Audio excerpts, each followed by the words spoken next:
ማርቆስ ወንጌል ምዕራፍ 11 ቁጥር 1 ላይ ወደ ኢየሩሳሌም ከደብረ ዘይት አጠገብ ወዳሉት ወደ ቤተ ፈጌና ወደ ቢታንያ በቀረቡ ጊዜ ከደቀ መዛሙርቱ ሁለቱን ልኮ በፊታችሁ ወዳላችሁ መንደር ሂዱ፣ ወዲያው ወደ እርሷ ገብታችሁ ከሰው ማንም ገና ያልተቀመጠባትን ውርንጫ ታስሮ ታገኙታላችሁ፣ ፈታችሁም አምጡልኝ።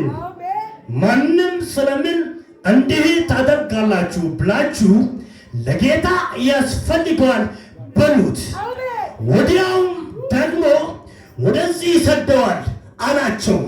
ሄዱም ውርንጫውንም በመንገድ በመተላለፊያ በደጅ ውጪ ታስሮ አገኙትና ፈቱትም። በዚያም ከቆሙት አንዳንዶቹ ውርንጫውን የምትፈቱት ምን ልታደርጉት ነው አሏቸው። እነርሱም ኢየሱስ እንዳዘዘው አሏቸው። ተዋቸው። ውርንጫውንም ወደ ኢየሱስ አመጡ፣ ልብሳቸውንም በላያቸው ላይ ጣሉ፣ ተቀመጡበትም። ብዙ ሰዎችም ልብሳቸውን በመንገድ ላይ አነጠፉ። ሌሎችም ከዛፍ ቅጠሎች የሚከተሉትንም ሆሳና በጌታ ስም የሚመጣ የተባረከ ነው አሉት። ኢየሱስ ክርስቶስ ትናንትናም ዛሬም ያው ነው። በኢየሱስ ስም ዛሬ እንዲህ ይሆናል። ያልተጠበቀው ታሪክ ወደ ቤታችሁ ይመጣል። የሰማ ሰው ካለ እየተናገርኩ ነው። ዛሬ እንዲህ ይሆናል። ያልተጠበቀ ታሪክ ወደ ቤታችሁ ይመጣል። ያልተጠበቀ ፈውስ ላቲካ አቲካ ቲካ ያልተጠበቀ ፈውስ ወደ ቤታችሁ፣ ያልተጠበቀ ሰላም ወደ ቤታችሁ። ኢየሱስ ጌታ ነው። ኢየሱስ ጌታ ነው።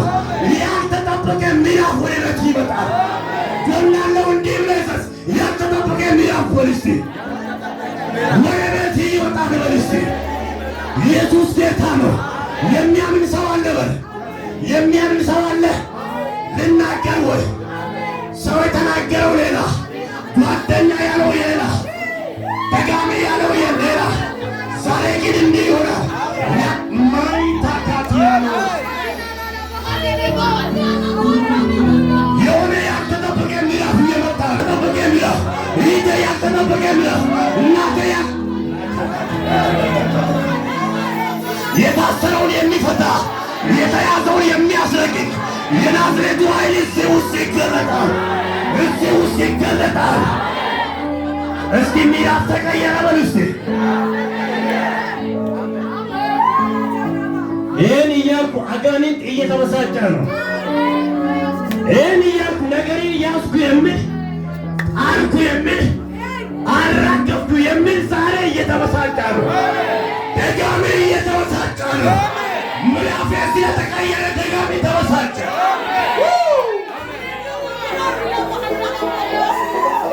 ዛሬ ምዕራፋችሁ ይቀየራል። ዛሬ ከዚህ በፊት ነገሬን የያዘው ወንበሬን የያዘው በረከቴን የያዘው ለቆ ይሄዳል። ለአንተ እኮ ነው የሚል ለቆ ይሄዳል። ወዳጄ ለቆ ይሄዳል። ስላንተ መልካም ነገር የማይናገር ስላንተ ዳና ነገር የማይናገር ዛሬ ወድቆ አንተና ምዕራፊት ይቀጥላለህ። አንተና ነገሮች ከፍ ከፍ ትላላችሁ። ወዳጆች ኢቻያ ማንም እንኳን ዞር ብሎት የሚያይ ሰው አልነበረም። ኢቻያ በየቀኑ ታስረ ነበር። በየቀኑ በአንድ ስፍራ ላይ ቆመ ነበር። ዝንብ የበላባት ነበር። እየተሰቃየች ነበር።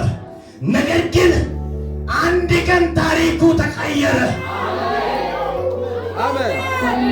እንዲህ የሚል ድምፅ እየሰማሁ ነው። እዚህ ሳይወጡ ለአንዳንዶቹ ታሪክ ይቀየራል። ሰው አለ ወይ? እዚህ ያላችሁ ታሪካችሁ ይቀየራል።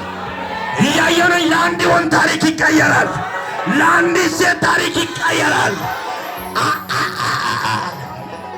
አንዳንዶቹ እንዲህ እያላችሁ ታሪክ ያልተቀየረም፣ አገልግያለሁ ታሪክ ያልተቀየረም፣ ወዲህም ወዲያም ሄጃለሁ ታሪክ አልተቀየረም፣ ንግድ ዓለም ላይ ገብቻለሁ ታሪክ ያልተቀየረም፣ በሙያዬ ሰርቻለሁ፣ ታሪኬ አልተቀየረም ለምትሉት አንድ መልስ አለ።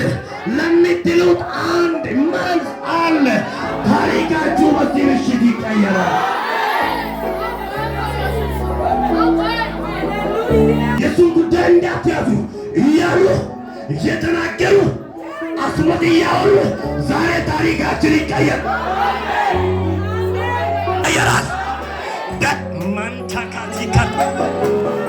ወረኞች ባወሩበት ስፍራ አትኖሩም። ወረኞች በተናገሩበት ስፍራ እነሱ ይቀራሉ።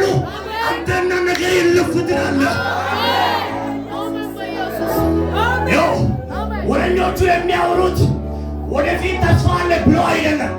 ደጋሚዎች የሚያወሩት ወደፊት ተስፋ አለ አለሽ ብሎ አይደለም የሚያወሩት።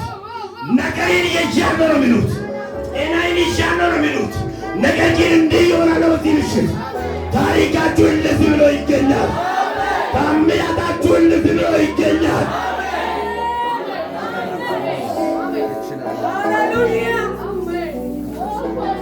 ጌታ ኢየሱስ